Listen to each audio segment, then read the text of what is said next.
Ladies, gentlemen, welcome to the week before the official start of the 2020 COVID season. It's going to be a great opportunity to get together here today.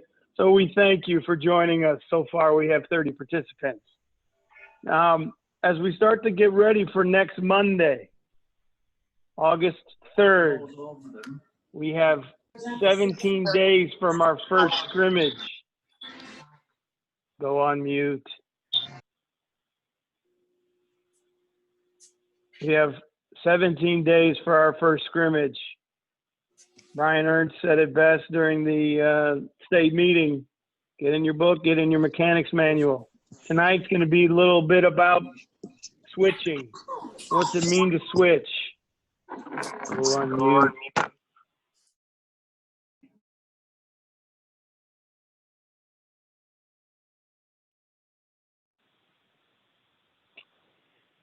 Okay, we're going to talk about switching. We're going to talk about communication during dead ball situations, where we had the opportunity to see some film recently from last season where we got a chance to see officials communicate amongst themselves. So we want to talk about that just from a communication standpoint. So from that point going forward, I'm going to jump right into the first part of this. Let me share my screen. Okay, share. No, that's the wrong one. Share. Can you guys see what screen are you seeing, Phil? The PowerPoint. You're good. The young gun switching. Okay, great. Thank you very much. All right, guys. So, agenda for tonight. We no longer have a scrimmage that week of the 13th through the 15th. UIL updated their calendar. We've got one scrimmage to get ready for 4A and below.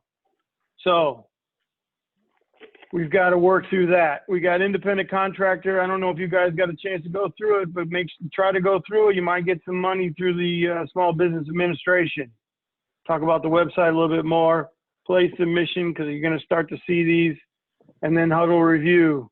All right, so 8/20 through 8/22, this is going to be that weekend. We may be having one, we don't know, Thursday, Friday, or Saturday. We're going to try to pick one that is fairly close that everybody can get to. But understand, we're going to be probably outside of Bexar County, more than likely. Yes, we will be outside of Bexar County. So go ahead, and if you have an idea, you got a thought, sure, I'd love to hear where you'd like to work, but we're going to probably only have one scrimmage. So we got to figure out the number of attendees. We do have a list from the original group that had signed up through the website for registration.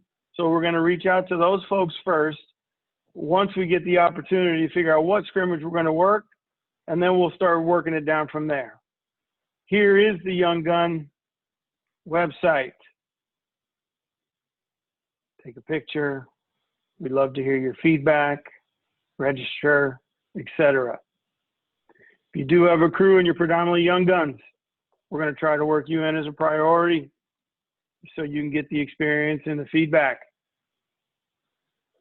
Here's your COVID site. Take a picture if you didn't get it last time we were up 2 weeks ago. You can find it at SBA's website. All right. Well, we have a wanted poster that's sitting on the Young Guns website. We're looking for one more on a country crew, and we're looking for an alternate. We do have your email address for a master blast to push out Young Gun info. This would be outside of Arbiter, so more than likely to be either from me, Phil, Joe, probably those three, maybe another, but right now, so if you see some emails from those folks, it's because we have your master list and you're a Division 3, a Division 4, a Division 5, second year. Brock has a white hat training Wednesday. Check the time, might be 6:30. For you future Rs, there's going to be some opportunity this year, whether it's 6-man, 5-man, you're going to have an opportunity to work R. There may be points in time because there are some referees that may feel COVID has gotten the best of them, or COVID has said no longer, or they felt that COVID is too dangerous for them. Join Brock's meeting. 5-man training, they're coming. We hear you. We know some of you want to talk about 5-man. You got plays you want to discuss, you can send them to the FAST committee at this time, led by Joe Wicker. So reach out to Joe so you guys can start planning some 5-man trainings going forward. And if you like working 6-man football, I don't have anything for you guys. It's TBD regarding training and scheduling, okay? We're going to keep our website open as much as possible with updated information as we receive it. As always, we have our play submission process. Why isn't this coming through? Okay. It is still a bit.ly, YG Plays, easy place to submit your submission form. All right, so we're going to jump right into what we're going to be doing here. We're going to start at 11. We're going to probably go to 52 more than likely. Then we're going to jump back up into 107, 108. They go together, and then try to get through the rest of these here. So do you have any comments? Joe, you got anything you got to want to talk before we get started with the plays? No, I'll just reiterate what you said about the website. If you have a chance, go ahead and update your information on there so we have updated information and contact information for you. We will be sending specific targeted emails to the young guns that are active and have updated their information. So if there's stuff that we need or looking for short notice, they need someone that we recommend for a certain position or a fill-in that's on the fly, we're going to go to that list first. So make sure you're up to date, make sure you're active, and we know who you are. And secondly, the form is very easy on the bit.ly for forms for play submission. So if you have a play you have a question on or want to discuss, submit it through that form. Not everything's required, so just put what you can. There's a lot of information on it, but again, it's pretty simple. Just put what you know and give us a reference to the play you're looking for, and we can add it into our database and start processing it. I guess my portion on the plays itself, communication is probably going to be the biggest one that we talk about, and there's many forms of communication. It's not only just from you to the one person you're talking to, but on film especially, it's all the nonverbal. That's what we can see, and that's what the majority of the conversation is going to be apart. So we always say get on film, but when you do, make sure that your body language is, I guess, proper to the play, because that's what we're going to look at. And that it really comes out big when you're opposite of the press box, because you're always on film. Umpire, headlinesman, or whoever's opposite of the press box, you're right on target. So be prepared.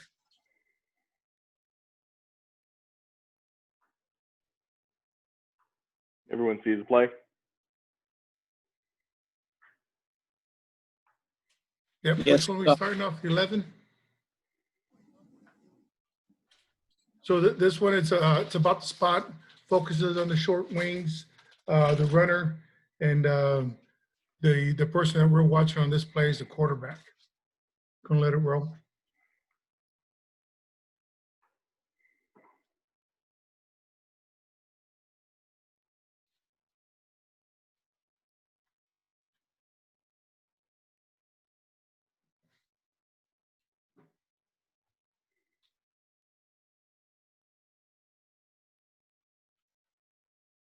This view is a lot better, so your short wings get a mental snap on this one.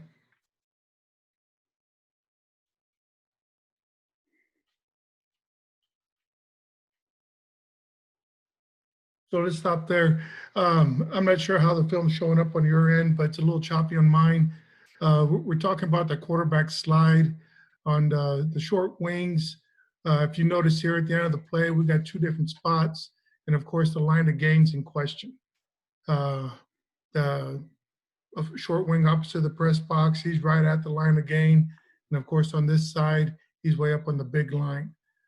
For the umpire, I'm sure he's a bit confused. He should be checking both sides, making sure that looks like the linesman on this side, the press box side, he's charging. So that's going to get my attention as an umpire. If he's charging at me, I'm going to give him the most attention and hopefully give him the ball, because we know what the line of gain is. We know what the distance is and how critical that is. So at the same time, if there's different spots, hopefully those wing officials are communicating, and they both need to come in there and make sure it's right. Phil, can you back that up? About what time or what yard line is he starting his slide?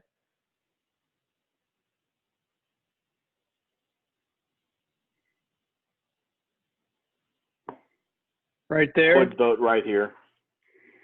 Right there. So that's the 48.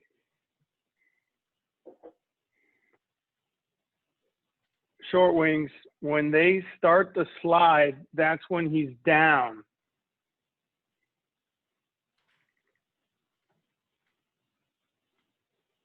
So if he's at the 48, he's still 2 yards to go. Yeah. So you got to pay attention to that, because we've got one that's giving him at the line where he hit the ground, looks like about the 46. And then we got another one that's probably finishing where he stops his slide at about the 45. So it's where you start the slide, not where you hit the ground or where you finish. So this should not be a first down. This should still be at the 48 or 47, however you want to mark it.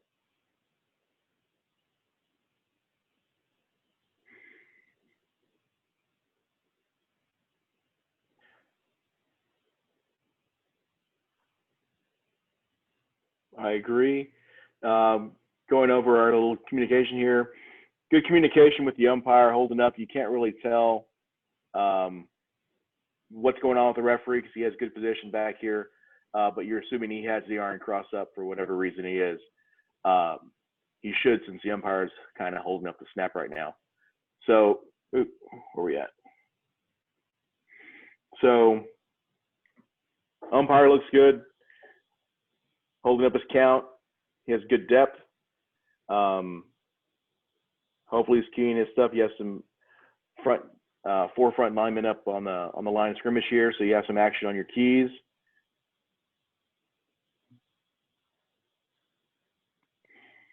The one thing you need to worry about as an umpire is perception. Because right here, what is he looking at? I'm hoping he's looking at blocks and not the ball carrier. But as this play continues,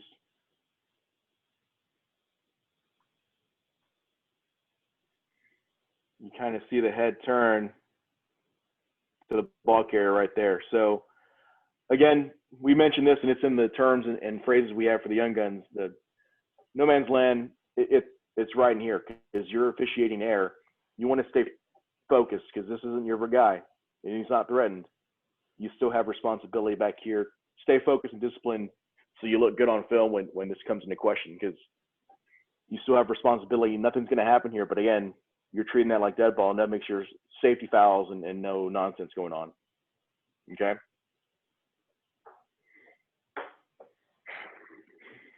Phil, can you go back to that line of scrimmage just for a second? Talk about line of scrimmage officials pre-snap. You know, we've got communication appearance, pre, post snap, and dead ball, part of capped. It's if you look at some of the newer philosophies that are starting to take place across the game, you don't really see a lot of line of scrimmage officials punching receivers back any longer. So, I mean, that's going to be a crew choice. But you don't necessarily have to punch receivers back any longer and hold it out to, shoulder height till the ball is snapped. I mean, if you want to do it quickly just so you've got it, you don't necessarily want to have wasted signals. You want to minimize the signals that you're giving out on the field. Okay? Let's talk about keys for a second. top of the screen, second guy in. Where's the strength of the formation? It's the top of the key. It's the top of the screen. Line judge is over on that side. This is the first half. It's play 11. So right now, back judge has got the number 2 guy. The head linesman will have the tight end at the bottom of the screen. Deep wing at the bottom is going to have number 1. And the line judge will have the running back in the backfield. So that's the keys, and that's what we want to focus on. Let's go ahead. Let's go ahead, Phil. Let's watch this again.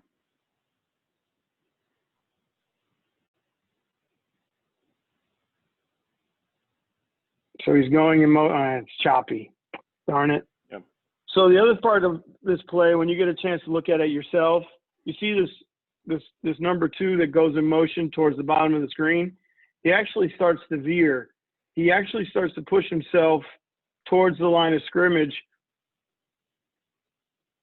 His body angles are saying he's going that way, but his feet really haven't changed. He's kind of arcing. I'd talk to the coach first, try to get that cleaned up since it's play 11.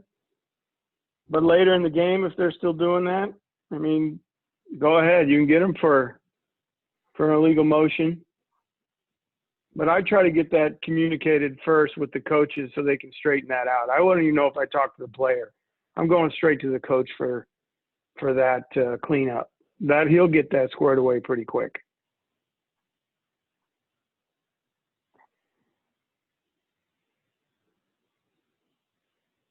As far as switching of keys,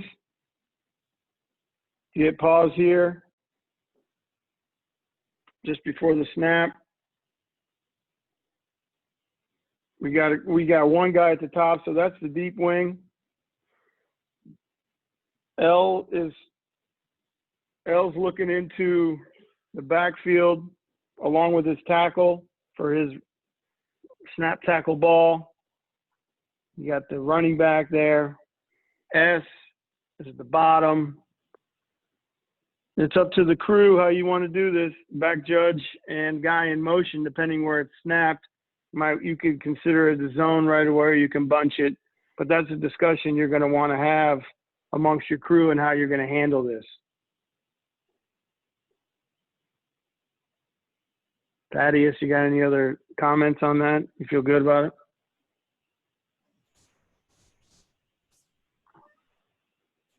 Yeah, I don't have nothing else on. I mean, you basically covered right. You got to talk that in pregame to make sure that the back judge and the short wing has that.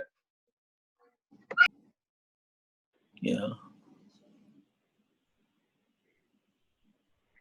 Okay, so let's go ahead and let it. And so what Markham had said a little bit earlier in that group chat is you can't go wrong. If you see the point where he's falling down, go back. When you see it, to give him 1 to 2 yards back, and you'll be fine as far as a position or a spot. So just be patient. Don't be in a rush when a quarterback goes into a slide. Try to take a snapshot of that slide. See where he is on the field, and then subtract a yard or 2, and you should be fine.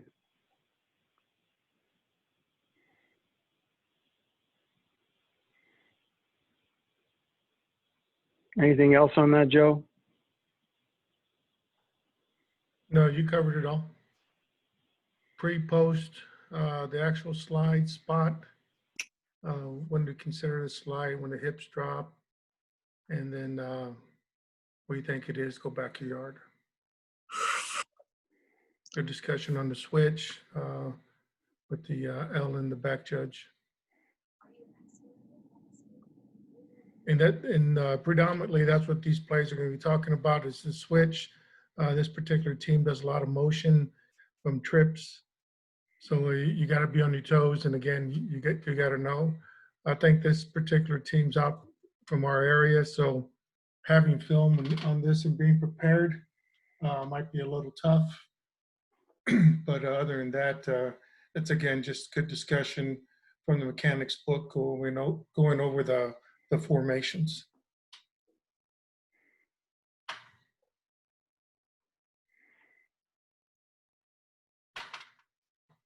What was next? 52 on our cheat sheet there, Phil? Yes, sir. Yep, 52. I forgot the summary. Okay, we'll let it run.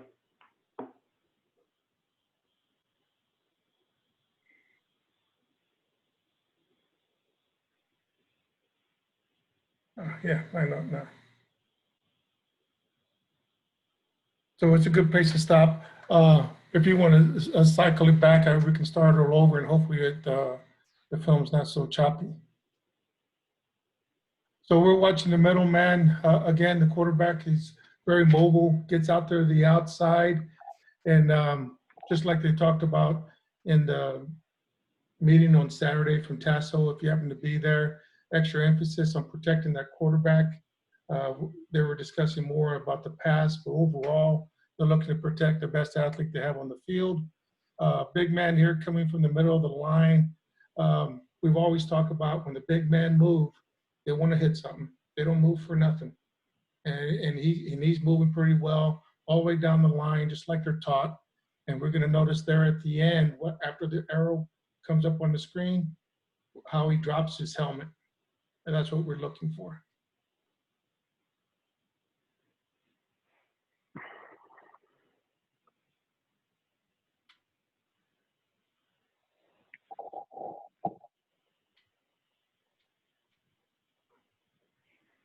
At that point, you can see his helmet's down, big man coming across.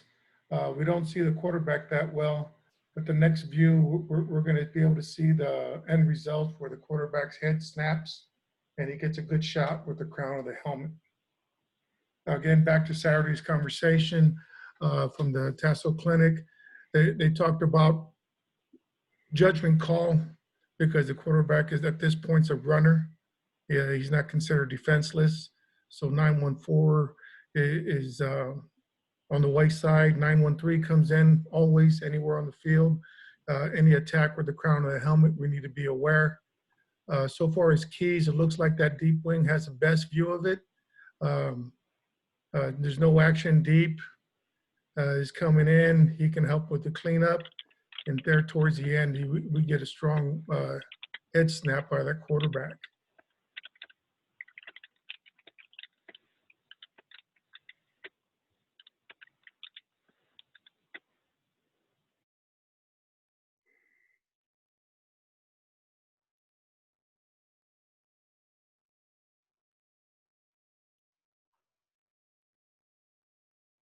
If we go back to let's watch this one all the way through to see if is this a good shot.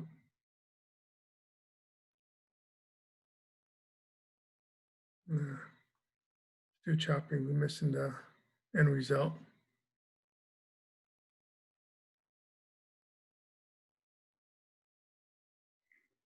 That's not too bad. Head drops, yeah.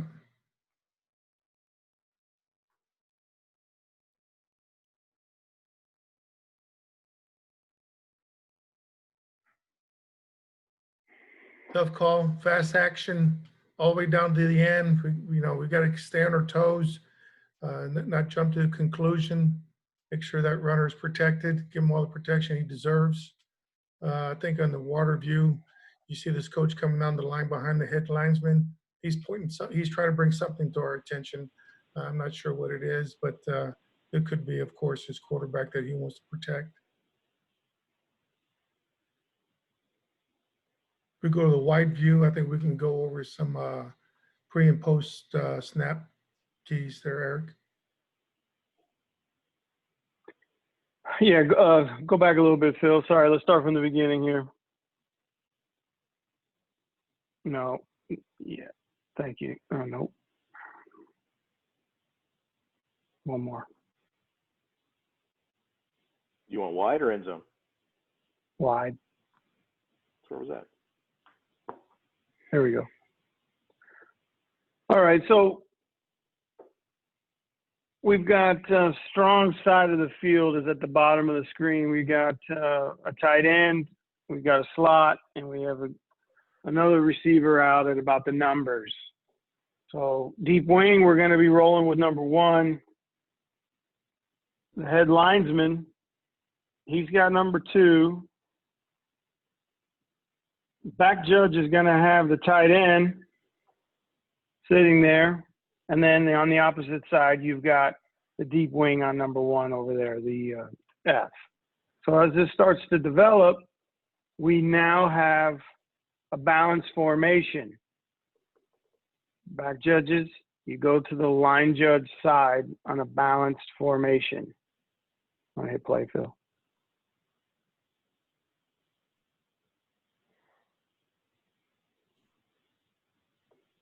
So pause. So now,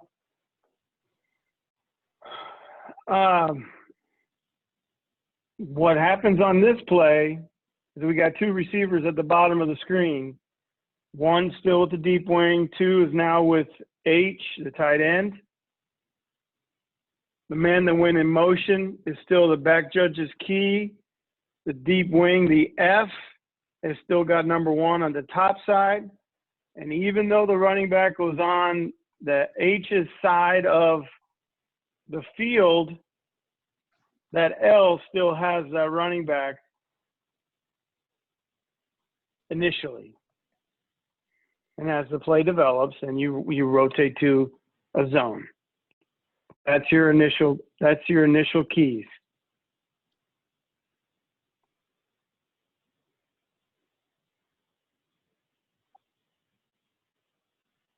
You can go ahead and let it play. Good alignment. Good alignment by the deeps on the goal line. Back judge is where it needs to be.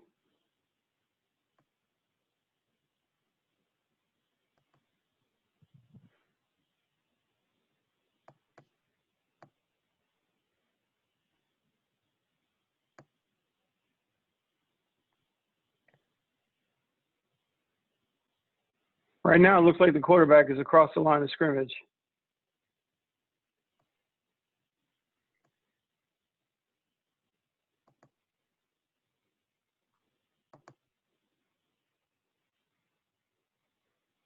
Okay, so let's talk about this guy coming over the top and where he came from. If he's coming from the middle of the field and he's tracking, whose eyes is he crossing?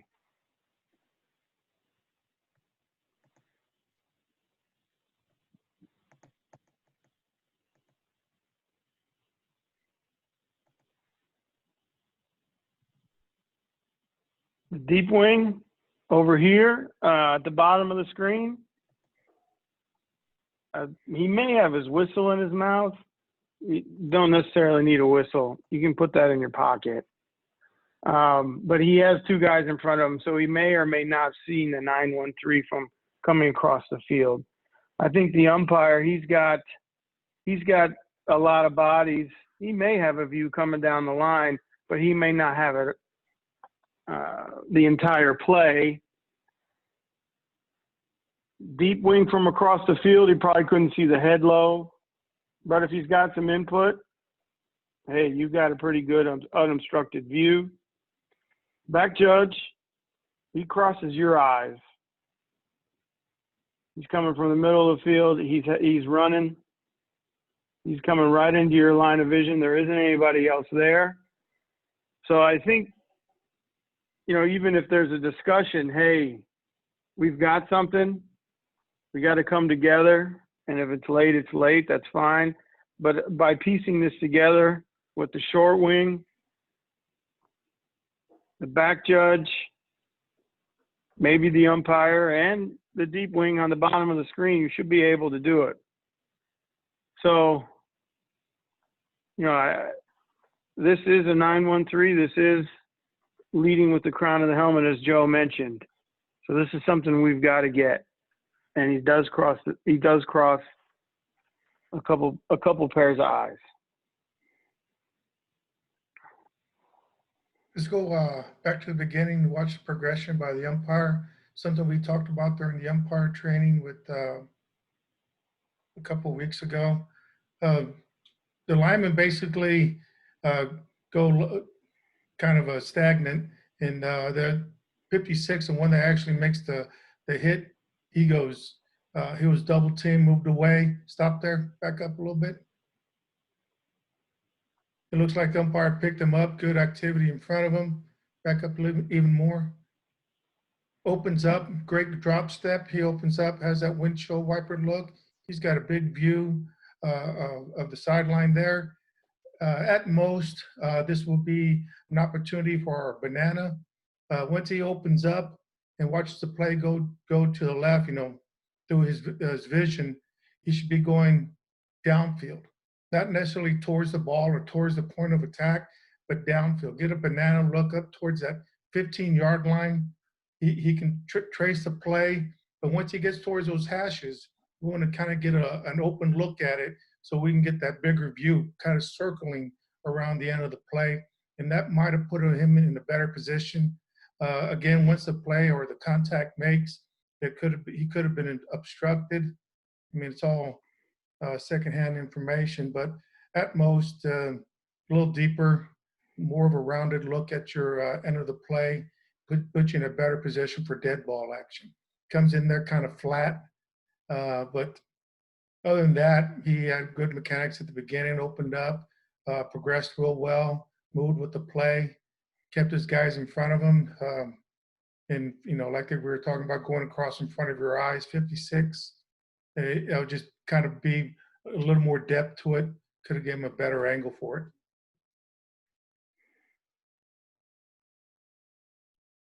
And to add, just be careful where you're looking. The only thing I can tell, he's looking at the ball carrier right now. So again, not umpire's responsibility. He's not. You got people chasing, so you still have blocks. So you have to be disciplined. You're not here to watch the quarterback.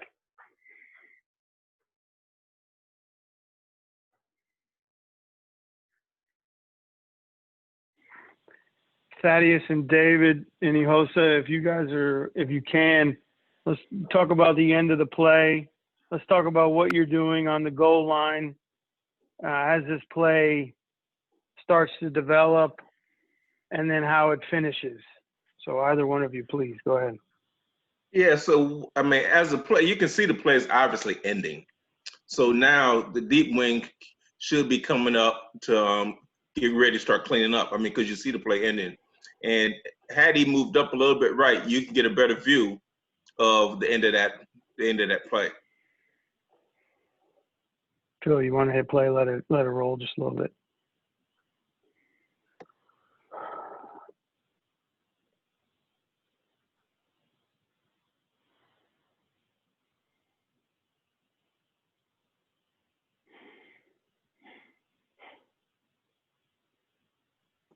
I mean, right there, it looks like he has a good view. I mean, it's hard to see that player in front of him, but it still he has a good view.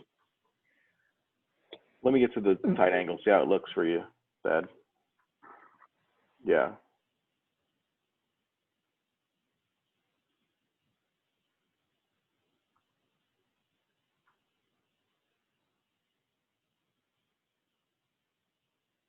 That's that impact.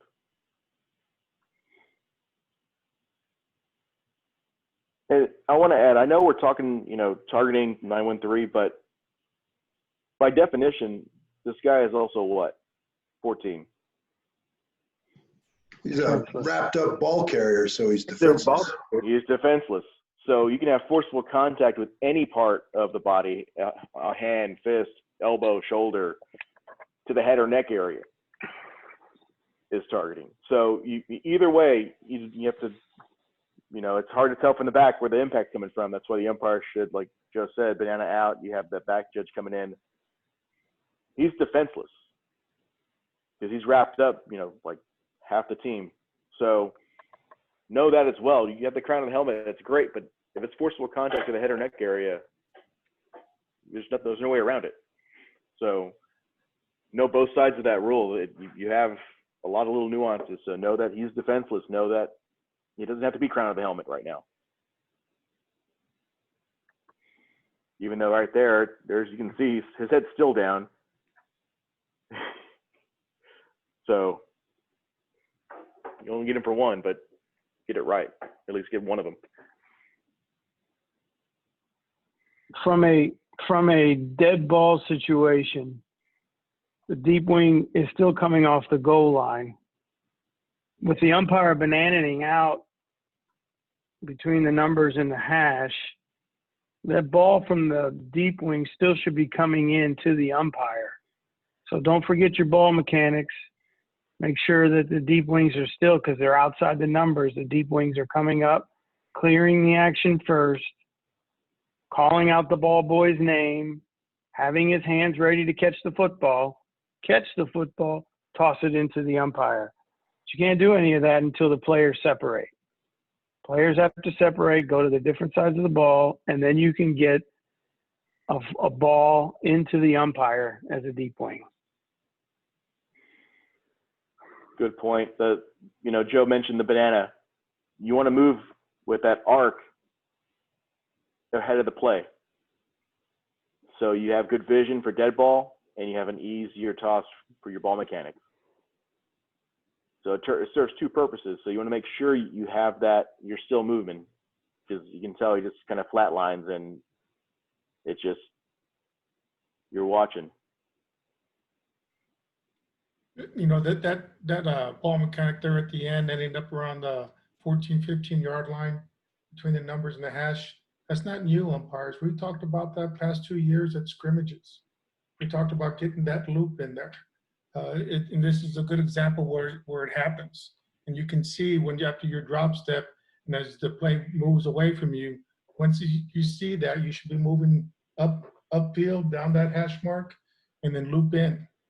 So it's a real good example of what we talked about at the scrimmages. Hopefully now that you've seen it on the film, you can put it into play come the 20th.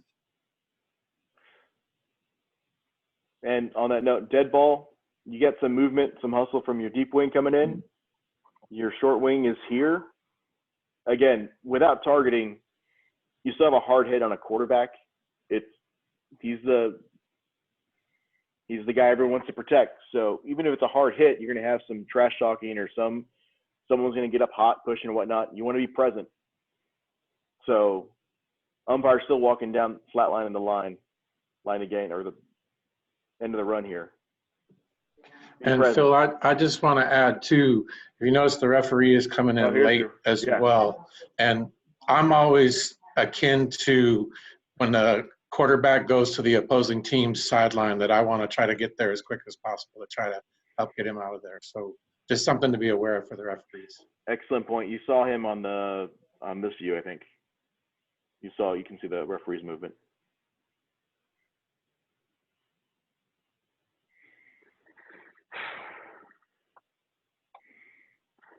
You can see his attention got, Ken, you can probably talk to this.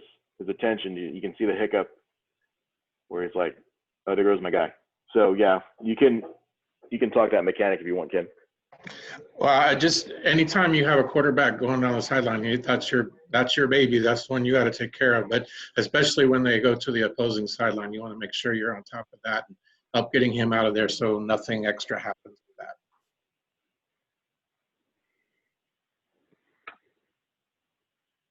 I think we can move on.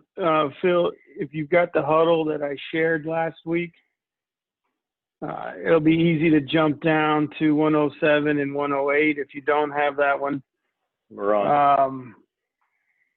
I don't see 108 in your list though.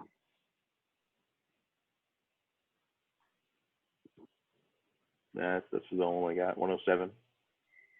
I can go. It's down in 2019.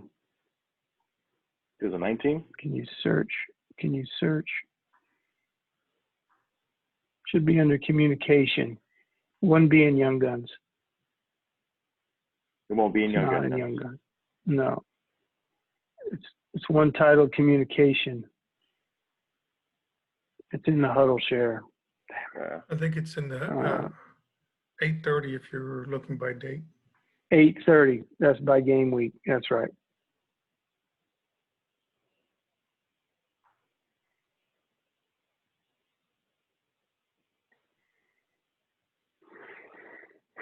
So there were a couple comments in the chat. I just want to circle back while Phil's doing this. So I'm mistaken on the referee training on Wednesday. There will be an R training, but that's to be determined. Current Rs and crew chiefs will have a little discussion starting Wednesday. So future Rs, just hold tight. There will be a training at a later date. 107 and 108. Phil, you found it? Yeah. So this one is the one we talked about at the beginning of the meeting. It's all the communication skills, nonverbal.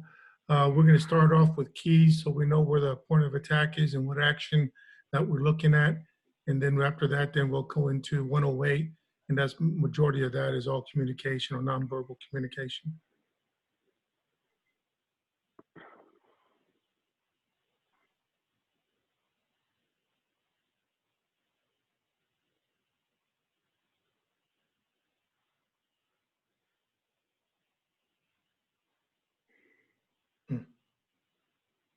Damn. So when we talk about cap, we're talking dead ball on this particular play. We're looking at the top receiver action there on the with the D-back. Any breaks in there? That's right, Phil. You had it on the right marker. He's up there, blue at the top of the play. The guy that's crashing backwards.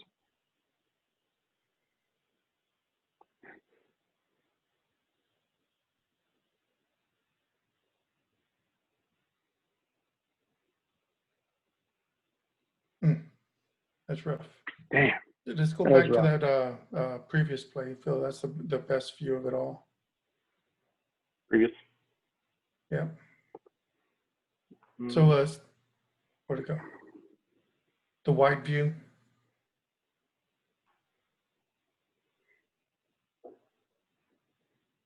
So top receiver away from the press box is where we're looking at. There's going to be some dead ball action there.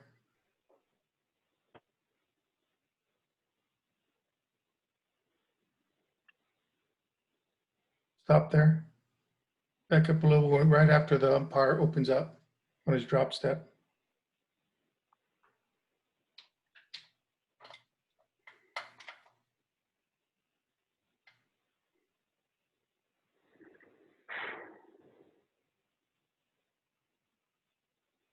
That's good. You back up some more before the umpire goes into his dead ball signal. Right there. So at this point, we got it triangulated very well between the umpire, the side judge, and the line of scrimmage guy. What are we at? 107, so that's probably the head linesman now. We got it triangulated well. Again, a little flat. We want to wait for that play to end, be working downstream, put your head back towards your big guys there. They're trailing the play. Make sure there's no extracurricular activity happening. In that circular motion, I know sound like a broken record, but it's really going to put that umpire in a good view of all the dead ball once it all settles down. Not only can he see the big guys coming up down the line or following the play and making sure they stop without any additional action, but he also will be able to see any cheap shots on the runner when he's on the ground and any action there on the top side. The top side, the receiver and that D-back side judge, hopefully we got eyes there. That's your key from the pre-snap, post-snap to the end of the play. And of course, dead ball action, we talk about that all the time. We got to make sure those colors separate and there's no extracurricular activity. Dead ball signals, I mean, that's fine. I'm not a big a fan of it at the umpires, just another way to get you in trouble, especially when action this fast and in great pace of this particular game. Use your skills, open up, use that banana, and get all that dead ball action. Because anytime dead ball action happens, first place to look at. They're going to ask the umpire, what you see? You know, we got to clean things up, make sure the middle and the big men are not hurting anybody after any additional action. Let it go until both the short wing and the umpire have dead ball signals.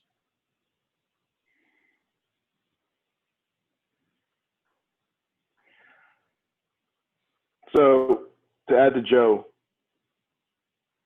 it's triangulated with position, but the umpire is still trailing this nonsense here. Once that play ends, your vision expands. So you go in from that narrow where you're cleaning up your backside because it's a little pass play out there, stretching out, and you're coming out.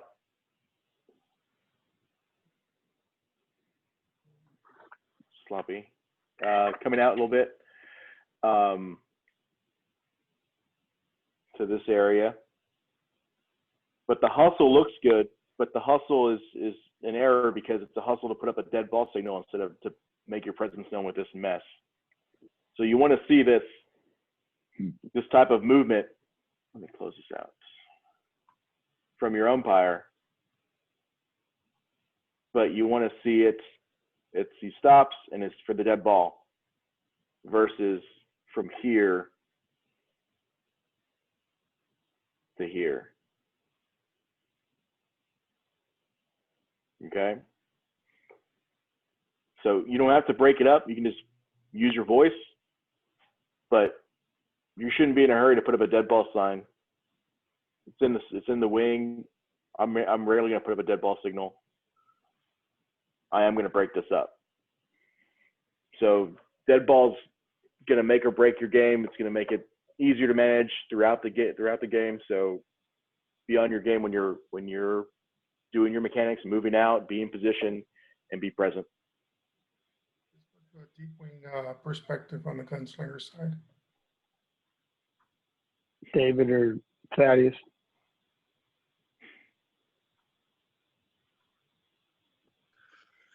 I mean, you know, honestly, if I'm looking at that, I'm gonna come and talk to him. I'm not.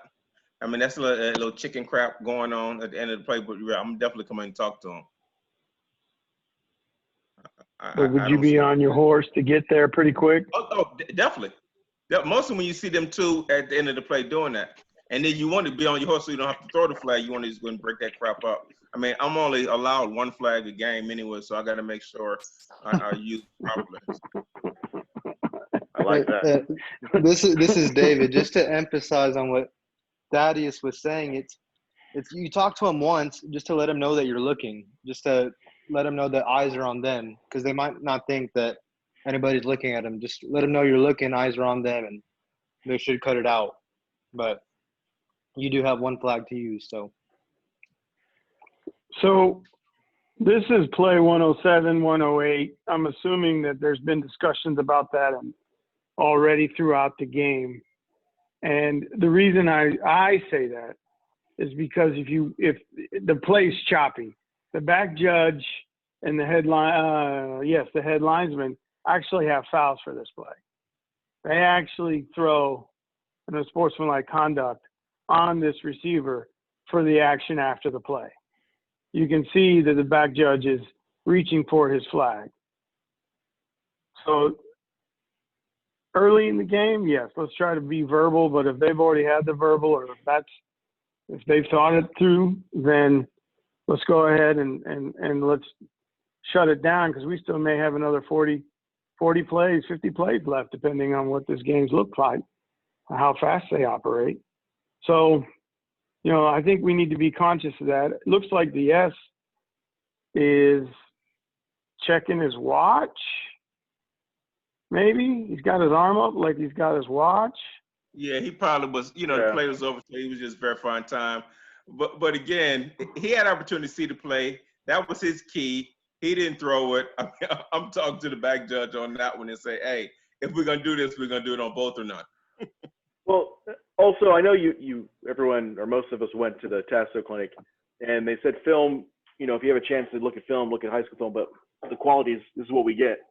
If you have a chance to look at some college film, you'll see stuff like this all the time, because They're the playmakers. They're the Michael Irvins. They like to showboat. They like to make their presence known.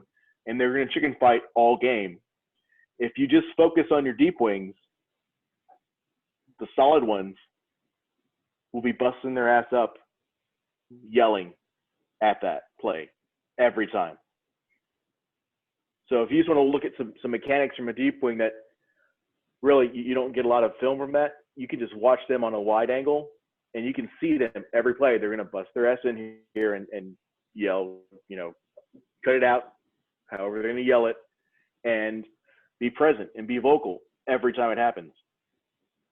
You're not going to see a flag like this at that level from 5, 10, 15, 20 yards away, unless he's busting his butt in here as well and trying to make his presence known and try and break it up. Okay? So try and look at that when you're looking at film, because it's going to help you be a better dead ball official at whatever position you work and at whatever level. But just know you want to be present and show. It's like you're not just walking in, look on a park like, oh yeah, there's something going on with my key. I don't care. Let's, Joe, do you have anything else to add for 107, or can we get over to 108? Let's get to 108, talk communication. We got about 8 minutes left. This looks fun. Keep going. At this point, the back judge is telling what stop there. Go back one. He's communicating to the yard what he saw. He wanted to make sure that he saw that extra push by the team A. So he's demonstrating, giving all the good information. There's one point that all 4 of these officials that are in the huddle, they turn and they look at their teammate there at the S, and they're looking for input. They all recognize the key. They're looking for input from that position. Your key, like Thaddeus said, if it wasn't big enough, you need to come in and voice it. Let them know. He says, hey, they've been doing it. They've been doing it all night. Nothing but chicken fighting. Let's move on. Whatever the case may be. But you got to provide input. And later on in the film, if you go a little bit further, I'm not sure what the deal, what the issues. If you notice with that close-up, there's no radios, no O2Os. And so our F is coming in. He's the messenger guy. He's the one that's giving all the information. But as you see him running away to give the information to the sideline, R has already done his signals. So when it gets towards the end there, the coach just walks away from him. The F has no one to communicate with. So it's very difficult. If you have the opportunity to have the OTOs available to you, use them. Great opportunity right here. You're communicating at the beginning of the play. You see the back judge giving the signals or nonverbal to the R on what actually happened. And their mic should be hot so that line judge can hear it. And he's standing next to the coach telling him, Coach, we're looking like a dead ball action. Could be an unsportsmanlike conduct against your wide receiver. And before the R gets in there and gives his signals, coach already knows. Get that communication to him as quickly as possible. Make sure if you don't have the radios, you need to get that echoed early out to that sideline so the coaches are aware. Because if there's any negative feedback that we get to the coaches is nobody talks to me. Nobody talks to me when the time is crucial. And this being towards the middle of third quarter could be a critical time in the game. And he's going to get popped back 15 more yards. He's not happy. He's not happy one way or the other.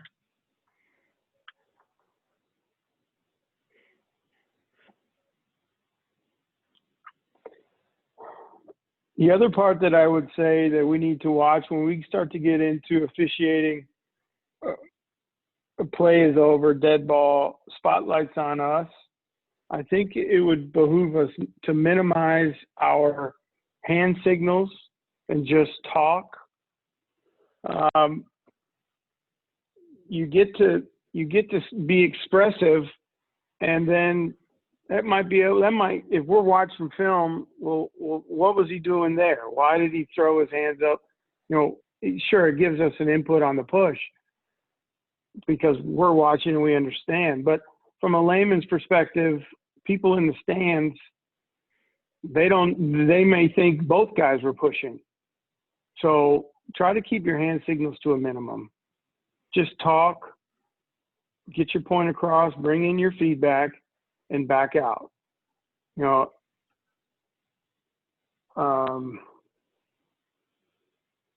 I think you'll find it a lot smoother. That we want to keep it somewhat of a mystery when we're communicating. But then when the time is right, the R will make the appropriate signals and will give him his opportunity to be on TV and shine the way a white hat should shine. We want to take that away from him. But in the beginning of this play, I didn't necessarily see a preliminary signal coming from the back judge or the line of scrimmage, the H on this play, early in it.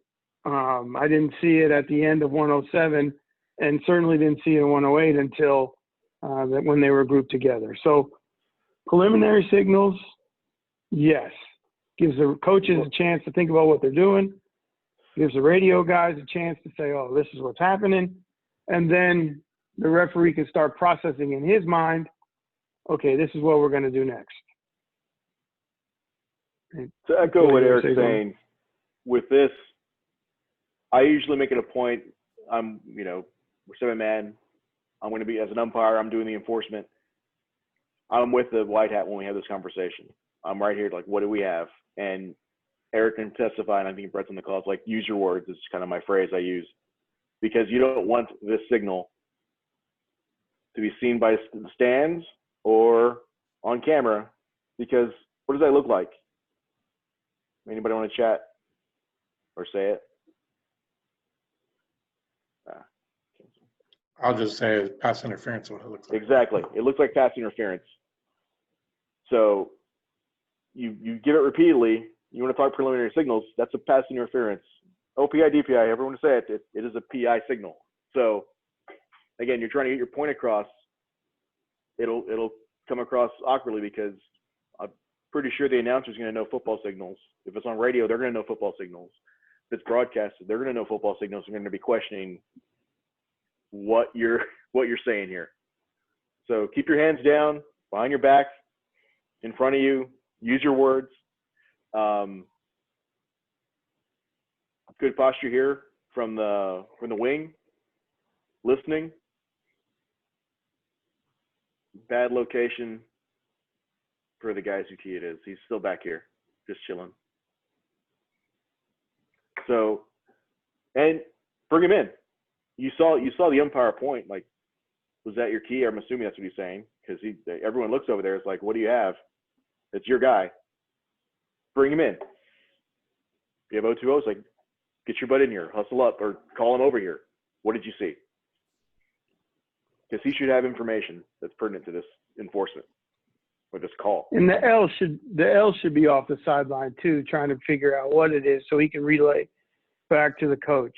I mean, that's the same for 5-man or 7. If you don't have an O2O, get up into it so you can at least hear the information to bring back to the coach.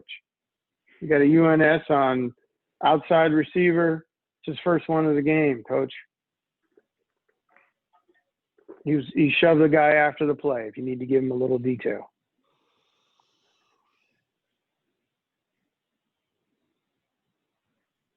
Any parting words, gentlemen?